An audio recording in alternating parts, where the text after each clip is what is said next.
In this lesson, I'll introduce 3 basic steps to making and using a memory. We'll see these pictures throughout the lesson. Here we have the cerebral cortex populated with neurons, some of which, those in white here, are currently being activated by whatever the brain's processing.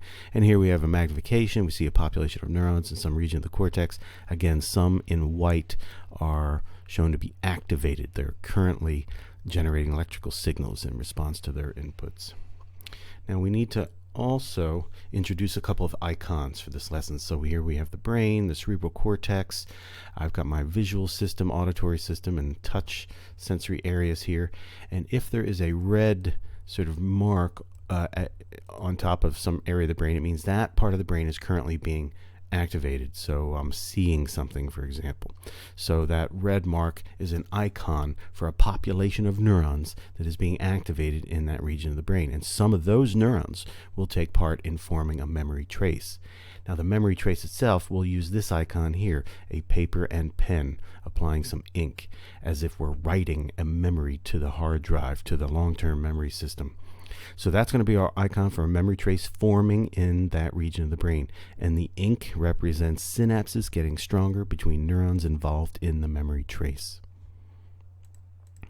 Now the example I'll use for the lesson is an event I witnessed in 2019 in La Serena, Chile, and it was a total solar eclipse. So of course, my brain was able to make a visual memory of this event, and that's why I can retrieve the experience, what it looked like. I can retrieve that as a memory to this day. This is what it looked like using a time-lapse photography technique, so a bunch of still pictures run together as a video.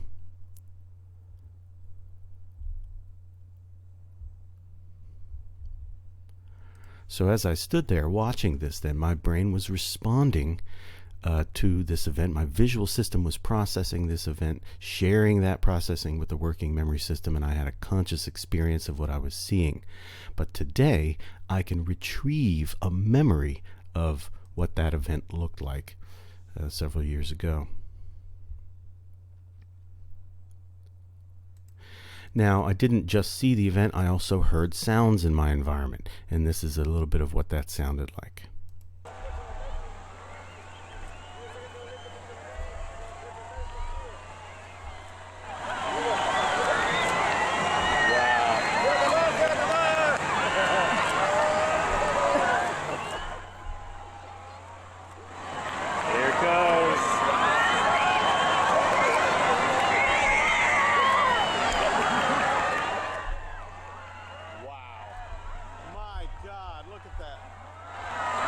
Look at that.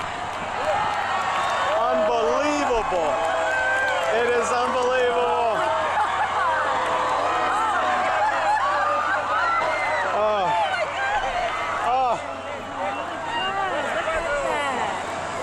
That is the most beautiful thing I've ever seen. All right, so as I was standing there and hearing all those sounds, my brain was processing the current moment, but today, years later, I can retrieve a memory of what that event sounded like. In addition, take a look at this little picture up here. We were on the sand, and so I could feel the sand underneath my feet. So my brain is in a state of processing the current environment. We're going to call that encoding. So this will be the first stage in creating a memory. My brain is responding to the event. The visual area is responding, the auditory area is responding, the touch area is responding, and those areas of the brain are going to share their information with the working memory system, and I will have a conscious experience of the solar eclipse event. We're calling that encoding.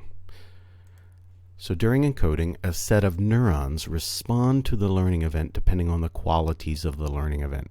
If these neurons are in my visual area, it's not that all of the neurons in my visual area respond, but just a certain set of neurons because the event had a certain visual quality to it. If I was looking at something else, it would have been a different population of neurons responding. If these neurons were in auditory region, it's only a certain set of neurons that are responding due to the qualities of the auditory experience. If I was hearing something different, it would be a different set of neurons that were responding.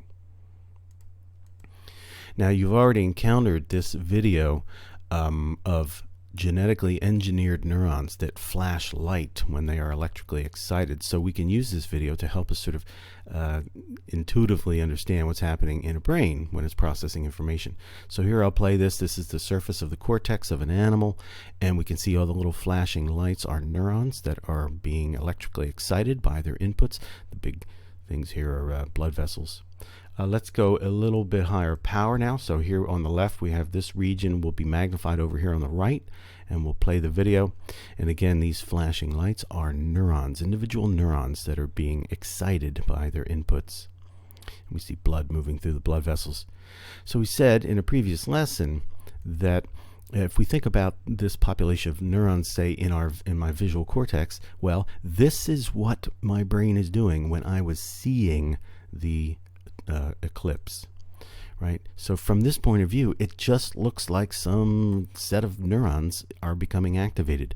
But to my own experience, I'm seeing something. I'm consciously aware of seeing a solar eclipse. Again, had I been looking at something else, it would have been a different population of neurons that became activated. Now the next step then is that some of these neurons that were activated by what I was seeing are going to be involved in forming a memory of what I saw. Some of the neurons, not all the activated neurons, but some subset of those neurons are going to grow stronger synapses with each other, and that's going to represent a memory trace of what I saw. So that will be the storage phase, that in these different cortical regions then, the brain is going to make a memory trace of its activity. So some of the neurons were being activated in visual cortex, and a subset of them are going to form a memory trace of the event. Same in the auditory area and in the touch area. So my brain now is storing an experience. And the purpose of storing this experience then would be so that later on I can retrieve this experience, to retrieve a memory. So at the neuron level then, storage is when a subset of activated neurons will take part in making a memory of the event. These neurons grow stronger synapses with each other, forming a memory trace for the event.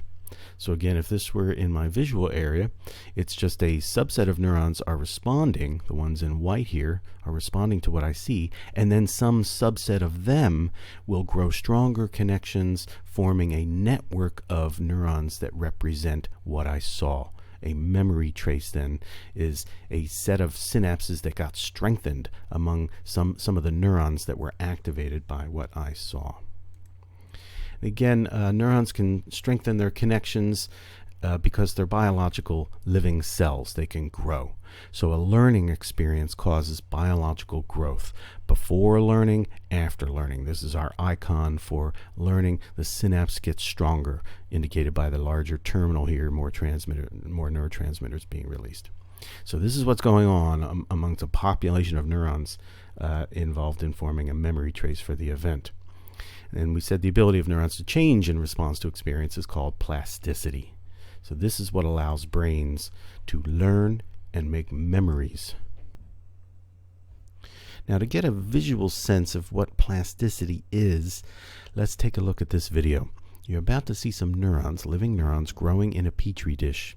So inside the petri dish are plenty of nutrients, so these neurons are going to be able to survive and grow. And what you're about to see are neurons extending axons and growing dendrites and making synapses with each other in a tangled web here. This is the kind of process that happens during development as our brain grows. Our neurons have to reach out and connect with each other to form networks that do useful things. So here it is. Here we see this is time-lapse photography taken over the course of many hours, and you can really get a sense that neurons are living, growing objects. This is plasticity before your very eyes. Now, this is major plasticity that would happen sort of during development of the brain. But this is the kind of thing that can go on for the rest of your life as you learn new things and form memories of that learning. To make a memory, we need to grow stronger connections between neurons involved in the learning process. That's how a memory trace is made. So the pattern of stronger synapses is the memory trace, which represents the learned information. So when I was experiencing the event, some set of neurons was activated, but the memory is the set of synapses that strengthen amongst a certain set of neurons. So that's the memory. It's a physical thing. It's a pattern of synapses that grew stronger, and that represents what I saw, what I heard, what I felt. All right, so at the neural level, storage then, neurons with strengthened synapses form a network of neurons, a memory trace that represents the stimulus in the learning event. So as a result of what I saw, what I heard, what I felt, I've got a population of neurons in these areas that have stronger synapses with each other. They are the memory for the event. Now, retrieval. Retrieval attempts to reactivate those cortical memory traces. So if I want to remember that event, I've got to reactivate those cortical memory traces, and then they will share their information with the working memory system, and I will enjoy a retrieved memory. Again, then, a cue reactivates that network. A cue like, hey, do you remember the solar eclipse in 2019? A cue reactivates the network of neurons that enjoyed strengthened synapses as a result of the learning event. The stored information is retrieved. So the basic idea is the neurons that are getting reactivated here are the very ones that were involved in the memory trace, and they were also activated during the learning event. So when we retrieve a memory, we're trying to reactivate those very same neurons that took part in making the memory trace. And those ones in the memory trace also took part in learning the event in the first place. They were activated during the encoding stage. So the memory trace neurons that were activated during the learning event are reactivated when we retrieve the information.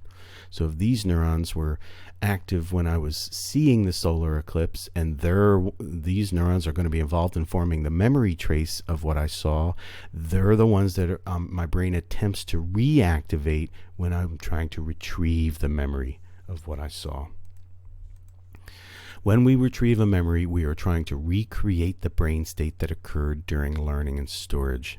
So again, we're going to try to reactivate those neurons that were activated during the original learning event. And if I'm successful, then I will retrieve an episodic memory. And you'll recall episodic memories have that characteristic of lots of detail, and they're vivid. It's as if I can relive that experience. I can, in my mind's eye, as it were, I can remember what I saw, what I was feeling, and the sound of the crowd. I can relive the event. That would be successful retrieval of an episodic memory. Now, the story I've presented to you involves the cerebral cortex. We saw regions of the cortex being activated during the encoding stage, and during the storage stage we get memory traces forming in these regions, and then during retrieval we reactivate these memory traces. So it seems like the cerebral cortex is all we need to understand the formation of a memory and its retrieval, but that cannot be the whole story. And the reason is because there are individuals who have intact cerebral cortices but cannot make new episodic memories, or they cannot add to their semantic memory. So we're missing something in this presentation. And what we're missing is a key part of the brain called the hippocampus. And we know this from famous patients in neurological history that helped us understand how human memory is working. And we'll learn about this gentleman, HM, or his initials. He had surgery for epilepsy that involved the removal of a brain structure called the hippocampus. Down here, here's the hippocampus in cross-section. And as a consequence, he could not make new episodic or semantic memories. Even though he had an intact cerebral cortex, he had all of these areas of the brain functioning just fine. He was unable then to make memory traces for new stuff that he was attempting to learn. So what I just presented to you is part of the story, but we're missing something crucial. It's the role of the hippocampus in strengthening these cortical memory traces so that we can successfully retrieve them later on. And we'll see how that works in upcoming lessons.